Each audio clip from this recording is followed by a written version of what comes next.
আসসালামু আলাইকুম। সবাই কেমন আছেন? আশা করি আপনারা সবাই ভালো আছেন। আলহামদুলিল্লাহ আমি আল্লাহর অশেষ রহমতে ভালো আছি। তো আপনাদের মাঝে নিয়ে আসলাম নতুন একটা ভিডিও। আশা করি আপনাদের খুব ভালো লাগবে। যদি ভালো লাগে লাইক দিয়ে সুন্দর একটা কমেন্ট করে যাবেন, আর যারা চ্যানেলে নতুন আছেন অবশ্যই সাবস্ক্রাইব করে দিবেন। তো চলেন ভিডিওটা শুরু করা যাক। তো আজকে হচ্ছে আমি এই যে পাকোড়া বানাবো আলু দিয়ে। তো চলেন রেসিপিটা আপনাদের সাথে শেয়ার করি। এখানে হচ্ছে আমি 4টা আলু নিয়েছি। এগুলোকে ভালোভাবে ছিলে তারপরে ধুয়ে নিয়েছি। এখন হচ্ছে রেশার দানি দিয়ে এটাকে ছিলে নিব, মানে একটু করে নিব, ভুলে গেছি এটাকে কী বলে। তো যাই হোক, এখানে হচ্ছে আমি ভালোভাবে করে নিচ্ছি।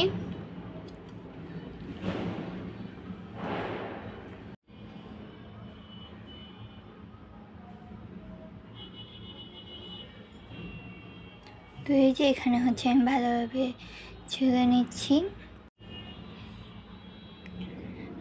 আশা করি সবাই ভিডিওটা স্কিপ না করে দেখবেন।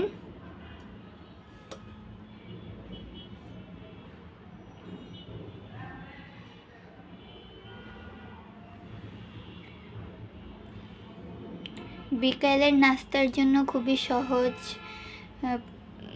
খুবই সহজ স্টাইলের, খুবই মজাদারও আলুর পাকোড়া খুবই আপনারা বানিয়ে নিতে পারেন, খুবই মজাদার।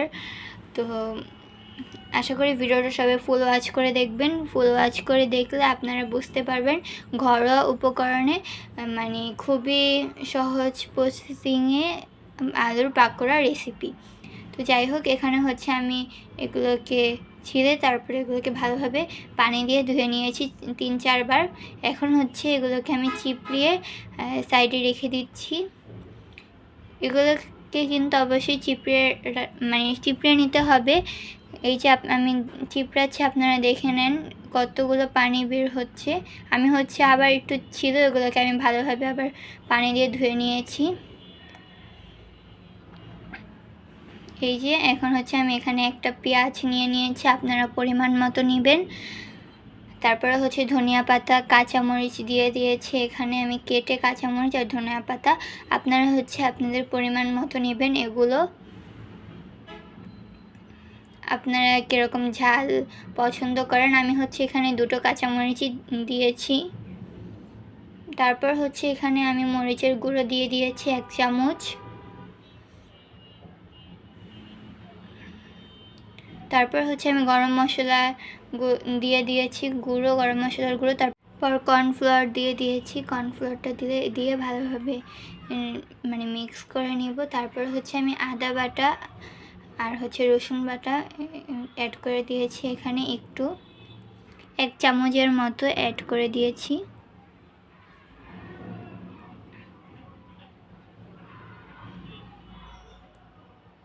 আমি এখানে লবণটা দিতে ভুলে গিয়েছিলাম, তাই আমি লাস্টে লবণটা দিয়ে দিয়েছি।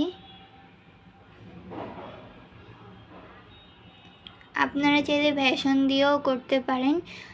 আমি হচ্ছে আপনাদেরকে বেসন আর হচ্ছে কর্নফ্লাওয়ার দুটো দিয়েই আপনাদেরকে ভেজে দেখাবো।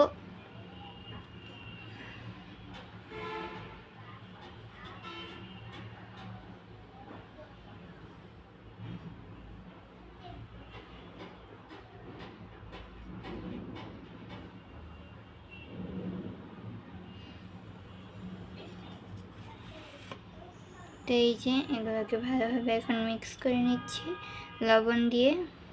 লবণটা আপনারা চাইলে মরিচের গুঁড়ো আর গরম মশলা এগুলোর সাথেই দিতে পারেন। আমি হচ্ছে ভুলে গিয়েছিলাম, তার জন্য আমি লাস্টে দিয়ে দিয়েছি।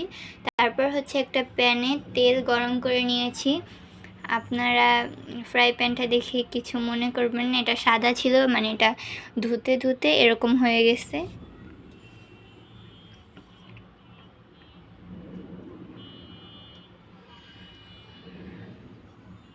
তো এই যে আমি এখন হচ্ছে এক করে সব দিয়ে দিয়েছি। এটা হচ্ছে আমি কর্নফ্লাওয়ার দিয়ে ভেজে নিয়েছি। আর কর্নফ্লাওয়ার দিয়ে ভেজে নেওয়াটা হচ্ছে অনেক ক্রিস্পি হয়েছে। এই যে আপনারা দেখেই বুঝতে পারছেন। আপনারা যাতে করে বুঝতে পারেন তার জন্য আমি এখানে বেসন দিয়েও ভেজে আপনাদেরকে দেখিয়ে দেব। এই যে আমি মাঝখানে যে দিয়েছি এটা হচ্ছে বেসন দিয়ে। আমি হচ্ছে পরে এটাতে বেসন অ্যাড করে তারপরে ভেজে নিয়েছি।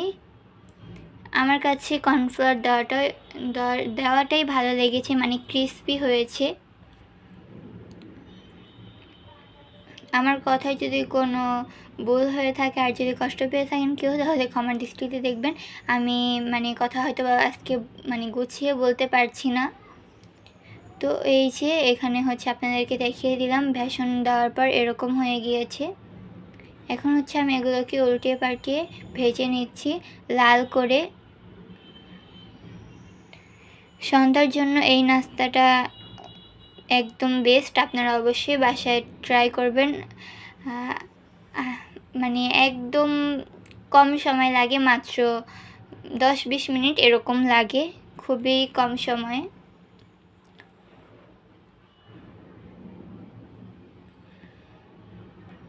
তো এই যে আমি হচ্ছে এগুলোকে সব উঠিয়ে নিচ্ছি।